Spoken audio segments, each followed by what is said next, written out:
Hello everyone, welcome back to another Genshin Impact video. So I pulled Kokomi about 3 hours ago, so take everything that I say with a big grain of salt.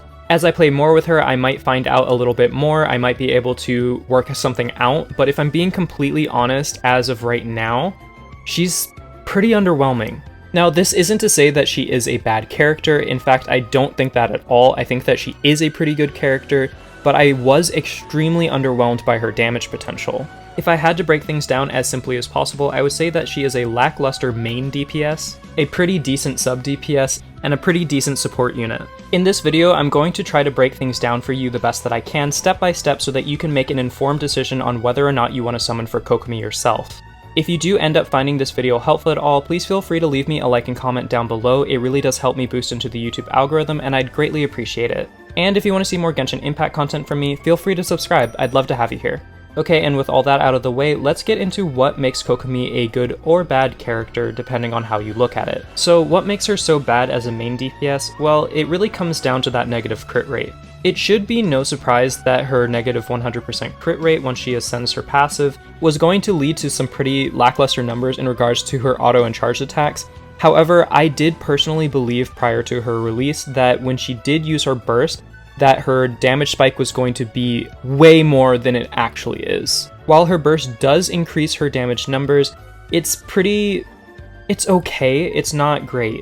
With no external help, I was able to get up to about 10,000 damage on her charge attacks, and while that's okay, it's definitely nothing compared to characters like Klee or Mona who can hit well into the 20,000 realm. When I did take on the Pyroregistine just using Kokomi, I was able to take it out with a single damage rotation. However, it was a bit of a struggle and I was really close to not getting it. If you're wondering why I'm putting so much importance on that fact, it's mainly because characters like Mona and Child can easily take down the Pyroregistine by themselves with no external help, well within one damage rotation. Another really big thing that I did realize was that Kokomi just really struggles against single target enemies. She does do much better when you are fighting hordes of enemies because she does have a lot of AoE damage. However, when it is single target, it's very lackluster. Another really big reason why she does struggle so much to be a main DPS is because so much of her damage potential is locked behind her burst, which actually does have a very low uptime while also costing 70 energy. This means that you're either going to need to have a lot of energy on your Kokomi or you're going to have some type of battery. However, one thing that I do have to admit is that while she is not good by herself, when you do start adding teammates to her team, she really does start to shine. This is mainly due to the fact that she is one of the best elemental reaction proccers in the entire game. While I do think that both Child and Mona are able to trigger a lot of elemental reactions, for some reason I was noticing it way more with Kokomi. I have to do more testing on this, but it almost feels as though her internal cooldowns for Vaporize as well as Electrocharged is just a little bit lower or a little bit faster. Obviously this needs to be tested more, but I did notice that when I did start using elemental reactions, the amount of damage that I was pulling off just skyrocketed, like straight through the roof.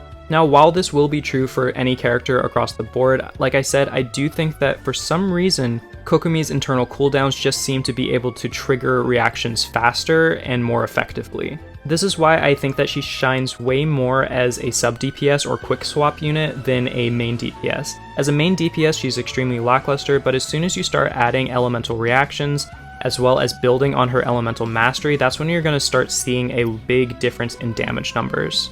Essentially, this means that Kokomi is not a damage per screenshot type character, but one of those characters that can trigger a lot of reactions very quickly and accumulate a lot of damage over a long period of time. If I'm going to be completely honest, I actually was shocked at just how much damage she was doing in a team setting inside Spiral Abyss. I was able to clear things very easily with her and this team of Beidou, Kazuha, and Fischl. However, half of me has to wonder whether it was actually Kokomi that was making this team good, or if it was mainly just the fact that the supports that I was using were so good. It is a bit hard to say, however, one thing that you have to consider is the fact that she does consolidate multiple roles into one. While both Mona and Child are great for adding a lot of damage to your team, they cannot contribute in terms of healing. So the fact that Kokomi can both be an elemental procer as well as heal your entire team is extremely valuable. But like I said, there is a lot more testing to be done. I do want to test her more in Vaporized comps. I want to test her with the Raiden Shogun. There's a lot more to be done here, but I would say that in a team setting, she's a pretty good team player. And while we're on the topic of teams, let's talk about her overall utility. Like I said, she is able to proc a lot of elemental reactions, and her healing is actually pretty good as well. There are a couple things that I do want to talk about though, because I don't think that she's necessary if you do want a healer if you already have good healers on your account. The thing about Kokomi is that her heals are significant, they are very high heals, but the thing about it is that they are a little bit infrequent, and the main issue that I have with her healing is the fact that her Bakekurage, the little jellyfish, just are extremely stagnant and you have to be close to them to get any type of healing. Compare this to other healers like Barbara and Chi-Chi, who you can put up something around yourself and move freely, and suddenly Kokomi's skill is a lot less appealing. However, directly contrasting with what I said, her elemental skill does have a big hitbox, so you are able to hit multiple enemies at once, which is really nice, and it does apply Hydro, which is very good for proccing even more elemental reactions. Honestly, I think that it's a bit of a trade-off, and I don't really know how to feel about it.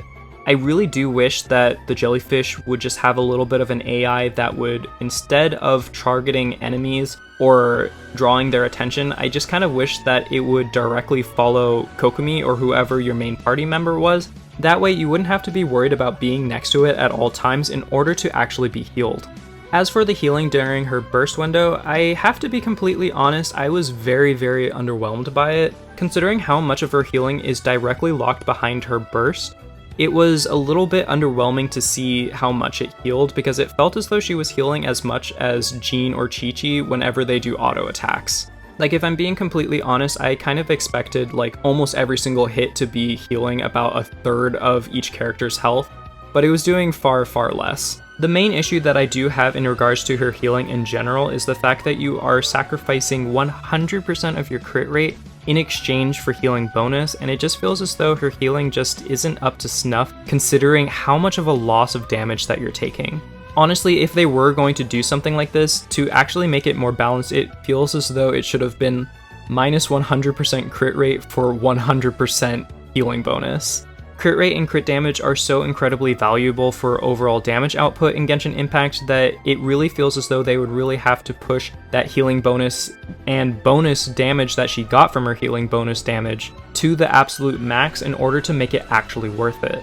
What I'm trying to get at is that for Kokomi to be a dedicated healer like this and not be able to deal a lot of damage, she would have to be significantly better than characters like Jean and Chi-Chi, who are excellent healers, in order to make it worth it. But unfortunately, the simple fact of the matter is that both Jean and Chi-Chi are just so much easier to use in general that it almost makes it hard to recommend pulling for Kokomi, specifically if you're looking for a healer. Not only is she competing with Jean and Chi-Chi, who are 5-star healers, but there's also characters like Bennett, Diona, Noelle, and Barbara who can all do a decent job and get you through the majority of content on their own. Okay, so what's my final verdict on Kokomi? As I said, it's still very early. She just released, so there might be more information that we're missing that could make her a better unit overall. But as of right now, it feels as though she is underwhelming. I would personally say that you do not have to summon for her or feel pressured to summon for her unless you just really like her character. She is completely viable, you can make her work, and if you do have a good team to support her, she can actually output a lot of damage, especially when you are proccing a lot of elemental reactions. In fact, I do think that she might actually be specifically designed to be an electrocharged unit. Another big plus is that she is extremely flexible. You can kind of put her into any team comp that you might want. The main issue is that there are other characters that can fit her role, so she isn't really necessary and she doesn't really have a niche. If I personally had to give Kokomi a rating, like if I were to put her on a tier list, I would probably have to give her a solid A. Like, she's not fantastic, but she's definitely not bad. She can do a lot of stuff, she's just a little underwhelming for a rate up 5-star. Alright guys, that's all for now. I have a lot more testing to do on this character. I do want to cover her more and probably try to find some ways to make her a little bit more viable. Part of me feels as though there has to be something that we're all missing that actually makes her a good character, but we just haven't figured out what it is yet. But maybe that's just because I've been inhaling so much cocopium lately. Alright, I hope that you guys found this video helpful. Please feel free to subscribe if you want to see more Kokomi content. I am going to be covering her more, I am going to get into specific builds. specific team comps. I really do want to flesh out this character because I think she's so interesting. I also want to quickly say that if you did summon for Kokomi, don't feel too bad. I think that this character does have some potential. I think that we just need some more time with this character to figure out what actually makes her shine. Essentially, I'm not giving up on her, so I hope neither will you. Alright guys, that's all for now. Until next time, best wishes. Bye.